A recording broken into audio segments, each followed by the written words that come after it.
Untuk pengangkatan pengawas ya prosedurnya agak sulit. Kalau dulu SK wali kota bisa diangkat dari kepala sekolah, kalau ini dari kementerian. Ibu LH ya menyampaikan apa yang sudah dilaksanakan.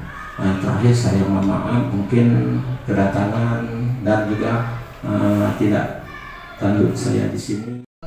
Pak Sofian, ini ruang kepala sekolah dan ruang guru inilah.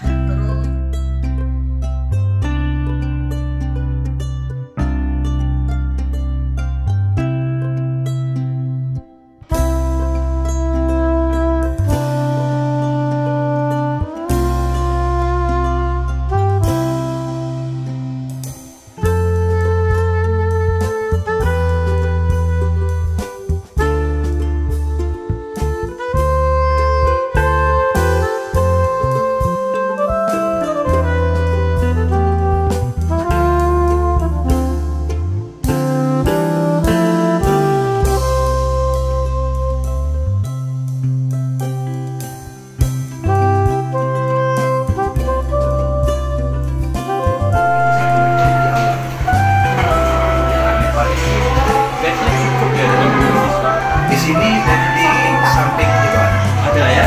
ini dokter ini dokternya Siswanya lumayan kan. Kenapa cuma 3?